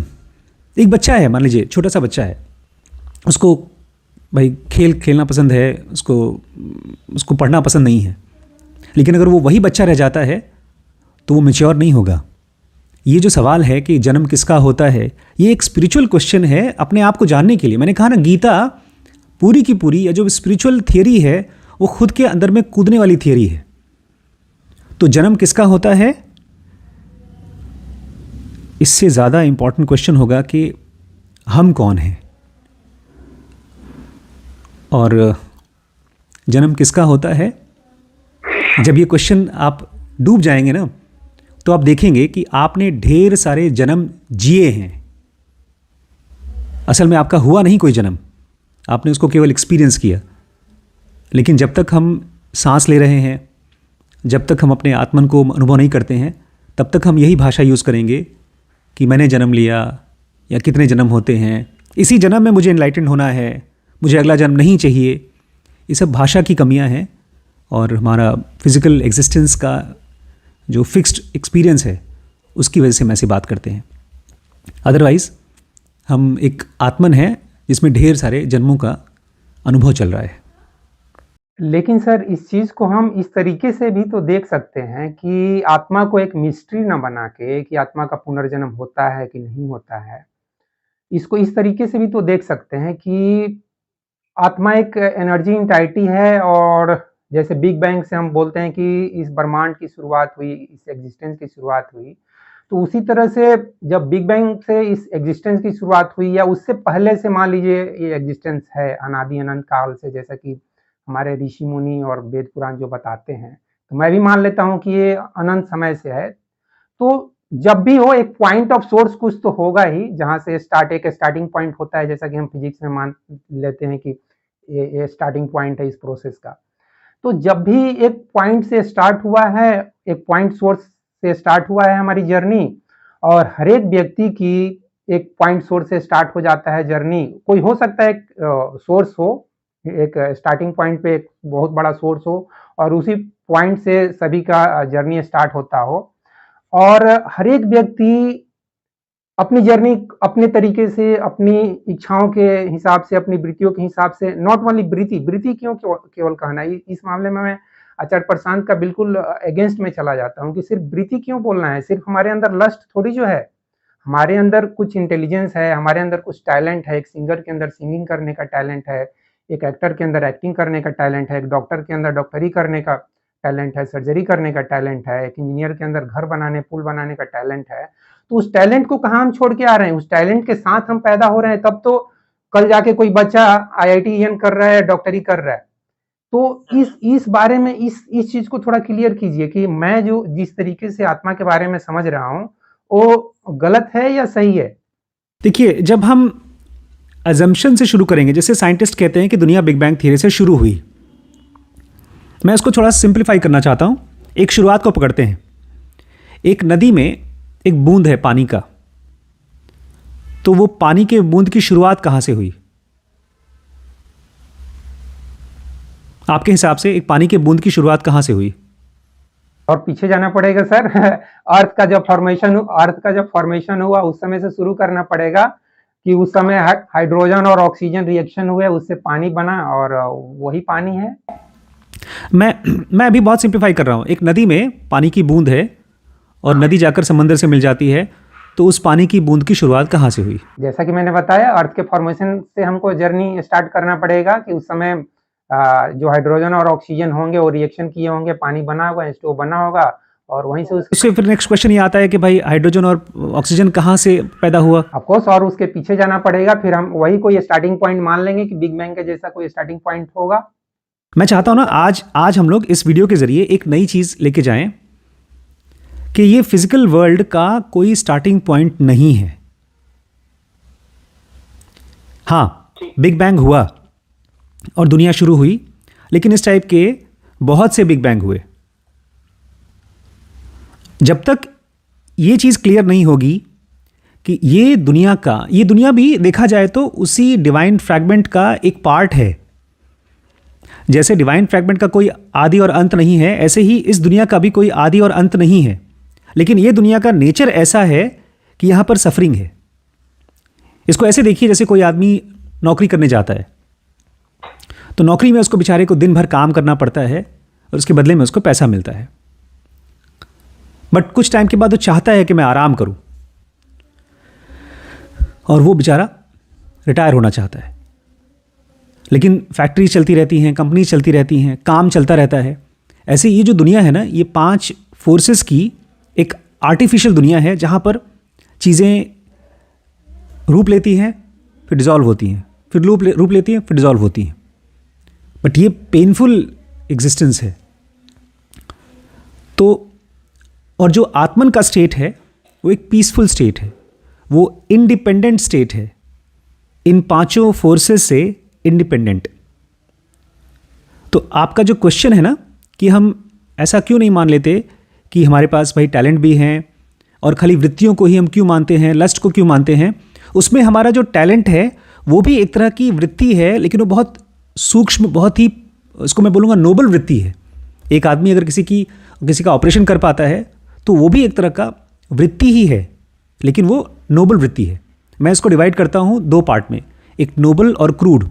जब कोई आदमी किसी से प्यार से बात करता है तो वो नोबल तरीका है, और वही आदमी अगर किसी को गाली गलौज करता है तो वो क्रूड तरीका है।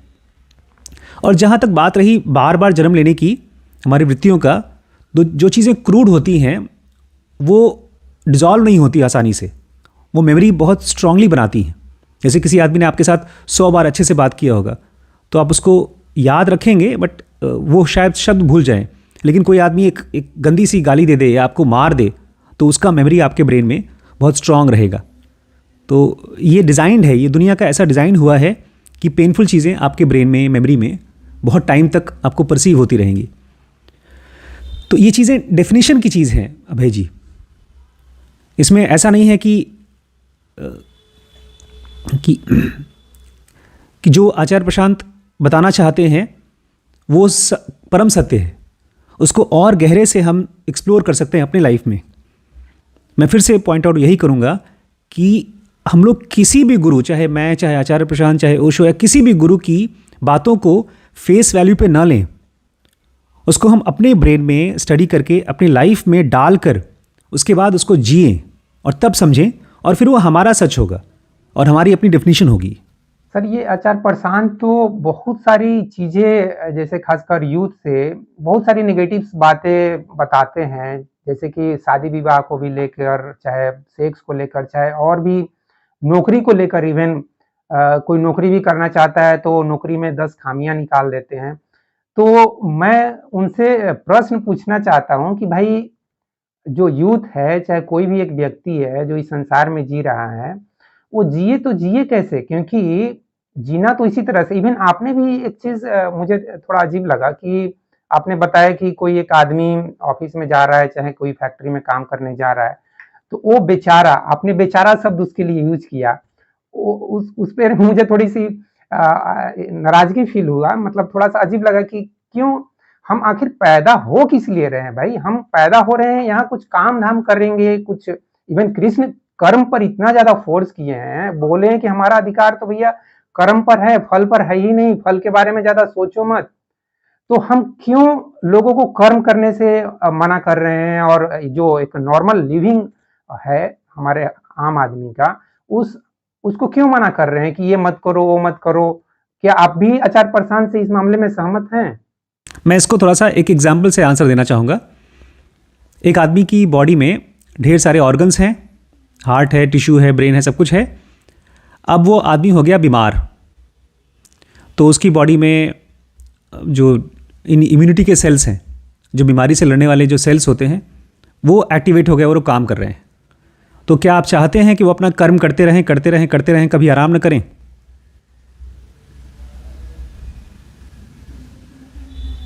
फिर वहाँ यहाँ आपने फिर अगेन वो सिर्फ नेगेटिव पॉइंट को पकड़ नहीं, मैं फिर से मैं पॉजिटिव पे आऊँगा। मैं हाल ही इसका क्वेश्चन पूछना चाहता हूँ, क्या हम ये नहीं चाहते कि वो बच्चा जो बीमार है, वो आदमी जो बीमार है, वो ठीक हो जाए? चाहेंगे, ऑफ कोर्स चाहेंगे हम। ऐसे ही एक आदमी का जो स्टेट है, वो फिजिकल स्टेट उसका परमानेंट स्टेट नहीं है। हम सब जब बॉडी पाए हैं तो मरेंगे, और अगर मरेंगे तो उस डेथ को जानना और उससे फ्री होना, ये सबसे पहला काम है हमारा। और मैं खुद इस चीज़ को मानता हूँ कि हर किसी को पहले सेल्फ सफिशिएंट होना चाहिए, उसको किसी और के ऊपर डिपेंडेंट नहीं होना चाहिए। तो इसलिए मैं, अगर आचार्य प्रशांत कहते हैं, मुझे पता नहीं ऐसा कहते हैं कि नहीं कहते, बट मैं इसको क्लियरली बिल्कुल नहीं कहता हूँ कि किसी को भी काम नहीं करना चाहिए, नौकरी नहीं करना चाहिए। मैं उसको बेचारा इसलिए कह रहा हूँ बिकॉज हर इंसान को और बेहतर टाइप की नौकरी और बेहतर टाइप का काम करना उसको आना चाहिए। एक मज़दूर है तो मज़दूर को और अच्छा काम आना चाहिए, ताकि वो थोड़ा कम अपने आप को पेन सफरिंग दे करके ज़्यादा अच्छी ज़िंदगी दे सके। तो मैं कहीं पर भी कर्म को ना करने के लिए प्रपोज नहीं कर रहा हूँ, मेरे बेचारे से आप ये मतलब मत निकालिए। लेकिन एट द सेम टाइम ये फिजिकल बॉडी डिज़ाइंड है एनलाइटनमेंट के लिए और फ्री होने के लिए, खाली चक्र में घूमने के लिए नहीं है। लेकिन जब तक जिंदा हैं, जब तक सांस ले रहे हैं, भूख है, बॉडी है, तब तक अपने को इसके लिए रिसोर्सेज इकट्ठा करने के लिए काम करना होगा। तो ये अजम्पशन मत निकालिए कि मैं कर्म ना करने के लिए प्रपोज कर रहा हूँ। मैं खुद रोज़ कर्म करता हूँ, मैं पेशेंट देखता हूँ, मैं आपसे बात कर रहा हूँ, हम लोग कर्म कर रहे हैं। लेकिन इसको और बेहतर तरीके से करना हमको पूछना चाहिए कि और कैसे हो सकता है। ये जो कर्म का रिफाइनमेंट है वो भी होना चाहिए। इसलिए भगवान कृष्ण अर्जुन से खाली ये नहीं कहते हैं कि तुम मारो, वो ये कहते हैं सेल्फ को समझते हुए मारो और इसको और सूक्ष्म करो। तुम अपने अंदर की ईगो को डिजॉल्व, मारते मारते अपने ईगो को डिजॉल्व भी होने दो। ये जो मूवमेंट है ना, कर्म को करते करते सेल्फ का डिसोल्यूशन, ये हम लोग भूल जाते हैं। और इसीलिए हम मारते मारते अपने आप को और ज़्यादा, अपनी ईगो को और ज़्यादा मजबूत कर लेते हैं। जो भी काम करते करते हमारा ईगो मजबूत होने लगता है, और जब डेथ होती है तो वो जो सख्त मोटा सा ईगो होता है वो बेचारे को, उसको टक्कर लगती है और फिर भी ख़त्म नहीं होता है, फिर से जन्म लेता है। तो मैं चाहता हूँ इस सख्त जो गंदा सख्त ईगो सेल्फ बन रहा है, उसको डिजॉल्व होने के लिए हमको काम ज़रूर करना चाहिए। सर, आप बार बार कृष्ण की बात ला रहे हैं, वहाँ मैं एक प्रश्न उठाना चाहता हूँ कि क्या कृष्ण का इंटेलिजेंस तब साबित और भी बेहतर तरीके से नहीं होता जब ये दुर्योधन को समझाने में सफल हो जाते कि नहीं भैया, युद्ध करना गलत है, अगर ये लोग कुछ जमीन मांग रहा है तो इनको दे दो, चाहे इसके लिए उनको जो भी अपना इंटेलिजेंस दिखाना पड़ता, जो भी ज्ञान देना पड़ता, जो ज्ञान वो अर्जुन को दिए। ऐसा मैं बता दूं कि मैं कृष्ण को मैं भी बहुत ज्यादा पसंद करता हूं, लेकिन फिर भी मेरे मन में सवाल पैदा होता है इस तरह का कि कृष्ण में अगर इतनी इंटेलिजेंस थी, इतनी जागरूकता थी, तो वे जो कौरव वंश है, कौरव वंश के जो लोग हैं, चाहे धृतराष्ट्र, चाहे उनके पुत्र, चाहे भीष्म पितामह, चाहे उस तरफ जो भी कर्ण तो चलो अच्छे व्यक्ति थे, लेकिन फिर भी वो उसका साथ दे रहे थे। मैं मानता हूं कि कृष्ण सबको समझाने की कोशिश किए थे, लेकिन एक तरह से वो असफल हुए ना। इसका मतलब महाभारत युद्ध एक तरह से देखा जाए तो श्री कृष्ण की भी असफलता है। उनकी असफलता के कारण महाभारत युद्ध हुआ। भले ही इस बात से बहुत सारे हिंदू मुझे गाली देंगे एक तरह से कि ये कैसा बात कर रहा है, श्री कृष्ण के बारे में ऐसी बात करने की तुमको हिम्मत कैसे हुई, बहुत से लोग बोलेंगे। लेकिन आप क्या कहना चाहेंगे मेरे इस प्रश्न के बारे में, क्या उत्तर देना चाहेंगे?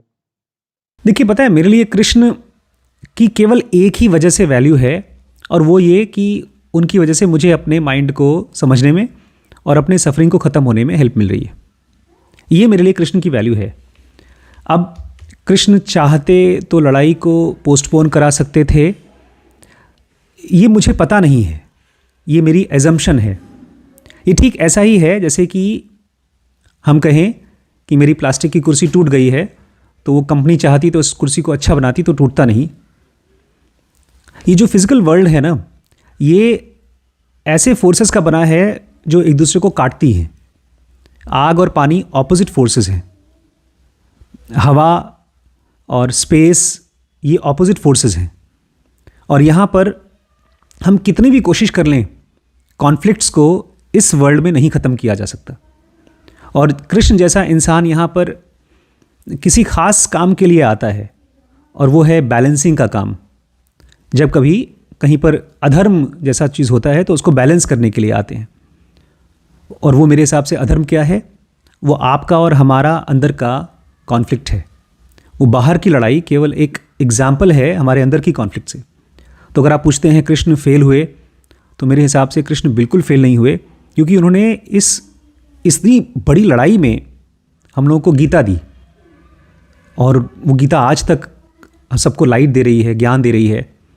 तो मेरे हिसाब से तो उस भगवान कृष्ण का लाइफ का पर्पज़ ही था गीता देना, और वो जिस काम के लिए आए थे वो बहुत अच्छे से करके गए। तो मेरे हिसाब से वो फेल नहीं हुए। हाँ, अगर ये पहले से मान लें कि लड़ाई नहीं कराना चाहिए था और वो रोक सकते थे, तो वो उस डेफिनेशन के हिसाब से आप फेल मान सकते हैं। लेकिन ऐसे तो कोई भी आदमी किसी को भी फेल मान सकता है। तो वो हमारी अपनी एजम्पशन है किसी को फेल मानने के लिए। तो मेरी भी ऐसी एजम्पशन है कि कृष्ण का लाइफ का पर्पस था हमको और आपको गीता देना, भगवत गीता देना। तो वो बहुत ही सक्सेसफुल हुए। मेरे हिसाब से वो बहुत सक्सेसफुल इंसान थे, मेरे लिए थे। और मेरा उस लड़ाई से कोई ताल्लुक़ नहीं है वहाँ जो अर्जुन की और दुर्योधन की हुई थी। मेरा पर्सनल ताल्लुक़ है जो उन्होंने मुझे इनसाइट दिया।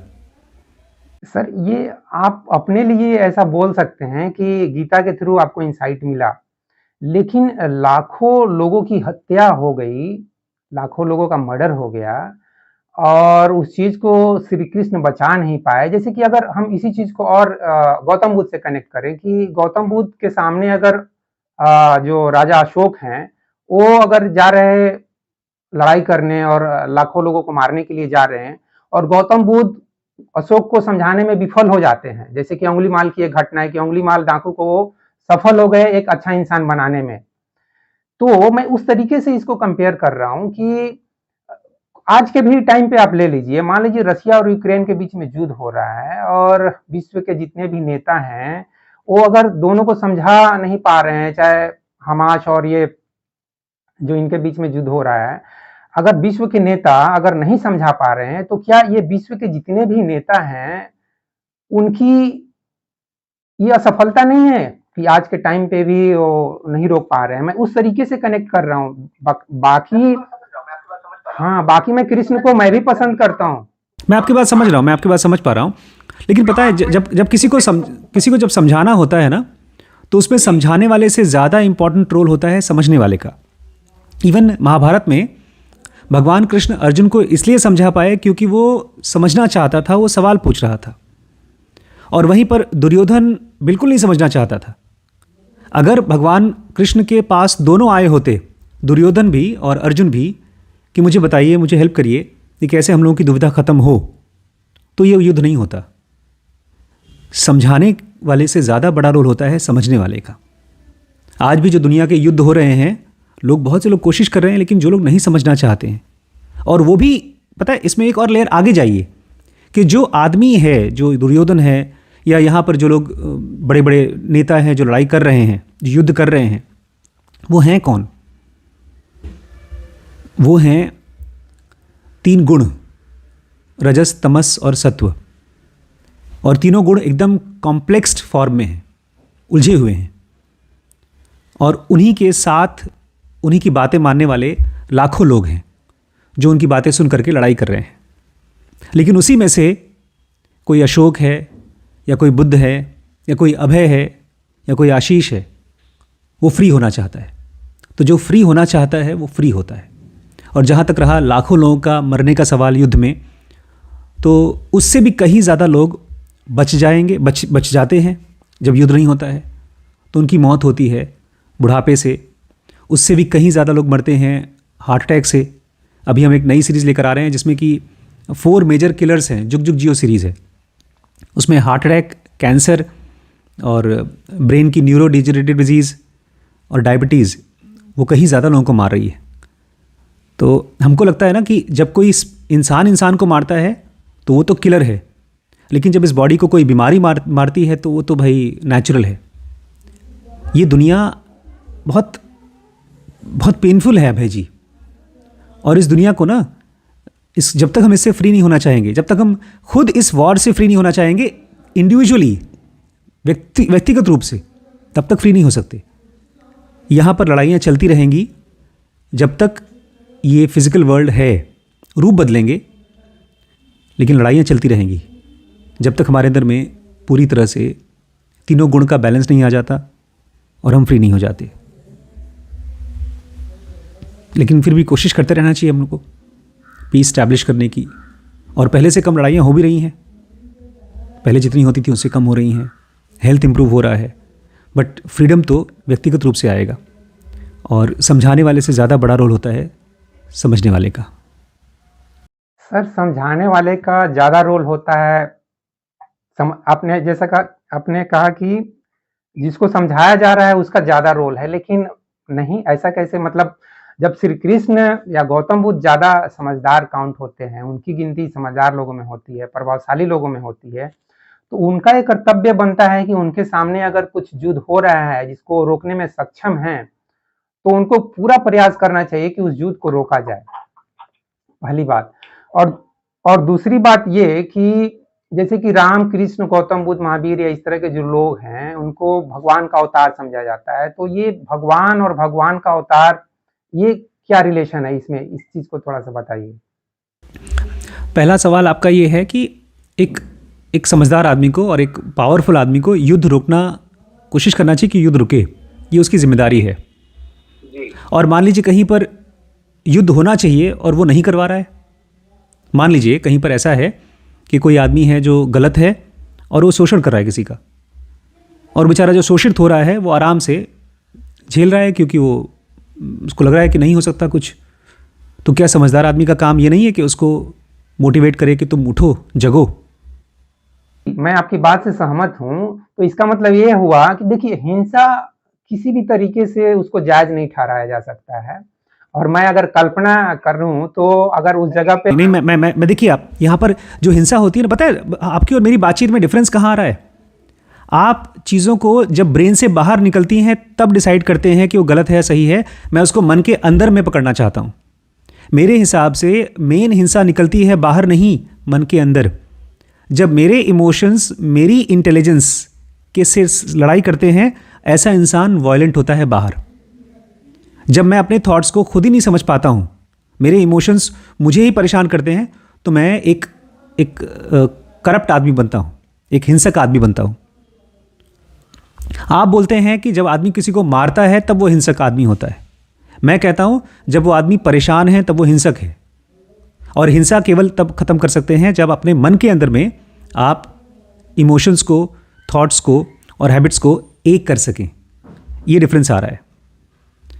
तो वायलेंस बाहर जाके गलत नहीं है, वो अंदर ही गलत है। एक बीमारी जब कैंसर बन के निकल जाए, उससे पहले पकड़ में आनी चाहिए। अगर आपके खाने से कैंसर हो रहा है तो उसको वहीं पकड़िए। नेक्स्ट क्वेश्चन आपने पूछा, क्या क्वेश्चन पूछा था आपने? ये गौतम बुद्ध, महावीर और इस तरह के जो लोग हैं उनको अवतार समझा। आपका नेक्स्ट क्वेश्चन था अवतार के बारे में कि क्या उनका रिस्पॉन्सिबिलिटी नहीं है। एक अवतार का जो रिस्पॉन्सिबिलिटी है वो है सबसे पहले खुद को एनलाइटेंड करे। अगर वो ऐसा करता है तो उसने अपना मेन काम तो कर लिया, जैसे स्कूल का जो होमवर्क है वो तो कर लिया। उसके बाद जो भी चीज़ें होती हैं वो उसके वजह से एक बाय प्रोडक्ट की तरीके से होती है। वो आदमी उस समय जो चीज़ सही लगता है वो करता है। अगर समाज बेचारा कमज़ोर है तो उसको उठाने के लिए जो भी सही लगता है, कोई आदमी हो सकता है स्कूल्स और कॉलेजेस खोलें, कोई आदमी हो सकता है मिलिट्री बनाए, कोई आदमी हो सकता है बहुत ज़्यादा गरीबी है तो इंडस्ट्रीज़ लगाए। तो अवतार का मेन रोल फिजिकल वर्ल्ड में कुछ है ही नहीं। उसका मेन काम है खुद फ्री होना और दूसरों को फ्रीडम का इंस्ट्रक्शन दे पाना। आज कृष्णमूर्ति ने अगर स्कूल्स खोले हैं तो वो बहुत ज़्यादा इंटरेस्टेड नहीं थे कि सीबीएसई के सब्जेक्ट पढ़ाए जाएं। उनका मेन काम ये था, वो बोल भी रहे थे इनफैक्ट कि स्कूल्स का जो उन्होंने स्कूल्स खोले हैं, बोलते हैं इससे ज़्यादा अच्छा होता कि हमारे पास स्टडी सेंटर्स होते जहाँ पर लोग सेल्फ स्टडी करते, अपने आप को समझते। ये तो यूटिलिटी की चीज़ें हैं जो फिज़िकल वर्ल्ड में है। और मैं फिर से कहूँगा, ये एक फ़िज़िकल वर्ल्ड जेल है। जेल को आप कितना भी अच्छा बना लें, कितना भी खूबसूरत बना लें, आपको फ्री होना मेन काम है। एक अवतार का मेन काम था खुद फ्री होना और सबको फ्री कराना। बाकी सारी चीज़ें बाई प्रोडक्ट होती हैं। सर, जैसा कि मेरा चैनल का नाम है चेंज इंडिया, और चेंज इंडिया से मेरा मतलब है डेवलप इंडिया। कैसे इंडिया डेवलप हो, और नॉट ओनली इंडिया, पूरा वर्ल्ड कैसे डेवलप हो। तो आप इसके लिए यूथ को और सभी लोगों को क्या मैसेज देना चाहेंगे, क्या करने के लिए बोलना चाहेंगे? मैं कहूँगा जो चेंज आता है ना, वो आता है कन्फ्यूजन के ख़त्म होने से। तो अपने आप को जितना हो सके just be interested in your own mind first. इसलिए मैं चाहूँगा जितने भी दुनिया में लोग हैं वो सब ये ना मान लें कि लाइफ जैसी है बस वैसी ही हो सकती है और बेहतर नहीं हो सकती। एक टाइम था जब मैं सोचता था कि मैं कुछ नहीं कर सकता, लेकिन एक पॉइंट के बाद वो जो स्टेट था मेरा कुछ नहीं हो सकता, उस स्टेट को मैंने कन्फ्यूजन की तरह देखा। तो सबसे पहले अपने माइंड के ऊपर काम करें और उसको इवॉल्व करें, नंबर 1। उसके बाद धीरे धीरे आपको ये भी समझ में आएगा कि अभी भी हम लोग ये सोचते हैं कि हम लिटरेट हैं, पढ़े लिखे हैं। लोग इंग्लिश, हिंदी, मैथ, साइंस पढ़ लेते हैं, बट सच्ची देखा जाए तो ज़्यादातर लोग, जितने भी लोग दुनिया में हैं, जिसको इनफैक्ट ज़्यादातर लोग सब के सब अभी भी इलिटरेट हैं। बहुत कम लोग हैं जिनको आप सक्सेसफुल कह सकते हैं, और वो भी थोड़ी चीज़ों को समझते हैं। तो मेरे हिसाब से learning should be the core of every individual. जो भी चीज़ें वो करना चाहते हैं उसके बारे में स्टडी करें। और एक पॉइंट पर मैं यहाँ पर थोड़ा सा डिफरेंशिएट करना चाहूँगा कि जैसे गुरुज होते हैं हमारे, चाहे आचार्य प्रशांत हैं, चाहे कोई भी आदमी अपने आप को गुरु की तरह प्रपोज करता है, तो मुझे लगता है कि उनका बहुत अच्छा रोल है आपको गाइड करने के लिए। बट हम क्या करते हैं, उनको सब कुछ मान लेते हैं कि हमारी प्रोग्रेस का वजह वही है और उन्हीं से हमारी ग्रोथ होगी, तो हम आलसी हो जाते हैं। तो हमको ये देखना चाहिए कि हम अपने खुद के गुरु हों और फिर खूब सिखाएं, खूब पढ़ाएं। हम चाहे टेक्नोलॉजी के बारे में पढ़ना चाहते हैं और लें, हेल्प लें ऑर्गेनाइजेशन से, कॉलेजेस से, बट रिस्पॉन्सिबिलिटी अपने हाथ में लें। इसलिए मैं अपने बच्चों को कहता हूँ कि तुम जिस कॉलेज में भी जा रहे हो, ये समझ लो खाली तुम वहाँ बस कागज़ की किताबें लेने जा रहे हो, वो तुम्हें कुछ नहीं दे पाएगा जब तक तुम सेल्फ को स्टडी नहीं करना चाहते, सेल्फ स्टडी नहीं करना चाहते। तो मेरे हिसाब से अगर दुनिया को चेंज होना है तो अभी भी इलिटरेसी मान के चलना पड़ेगा कि हम इलिटरेट हैं, हम कुछ नहीं समझते। आज भी मैं अपने आप को हर रोज़ कम से कम 4-5 घंटे पढ़ाता हूँ, सिखाता हूँ, तब जाके मुझे नई नई चीज़ें मिलती हैं, नए नए सवाल मिलते हैं। तो और ये चाहे सुकरात हो, चाहे बुद्ध हो, सब ने यही बोला अपने आप से कि मैं जानता नहीं हूँ, बिल्कुल कुछ नहीं जानता हूँ। चाहे साइंस की दुनिया में, चाहे बिजनेस की दुनिया में, चाहे स्पिरिचुअल दुनिया में, ये स्टेट आना चाहिए, आई डोंट नो स्टेट, एकदम जेन्युइन ऑनेस्ट सीकर होने के लिए।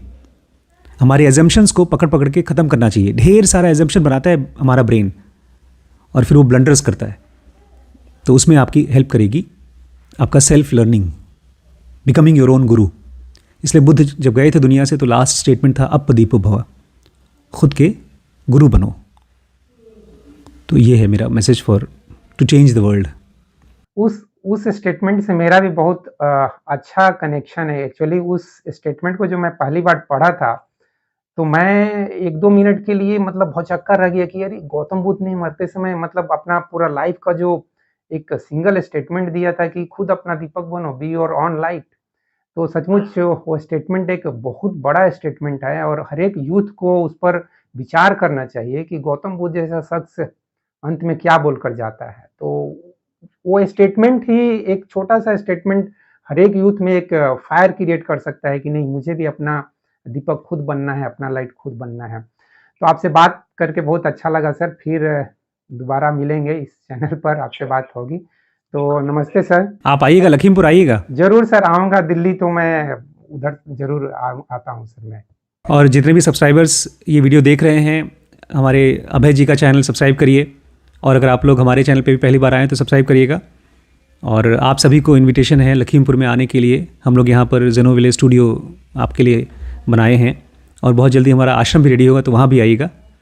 और अभय जी, आपको पर्सनल इनविटेशन है, आप ज़रूर आइएगा यहाँ पे। ज़रूर सर, ज़रूर। मैं आपके इंस्टीट्यूशन में मैं पढ़ाना भी चाहूँगा सर। ज़रूर ज़रूर ज़रूर ज़रूर, बिल्कुल बिल्कुल। ठीक है, चलिए सर, ठीक है, थैंक यू। ओके ओके, नमस्कार। नमस्कार।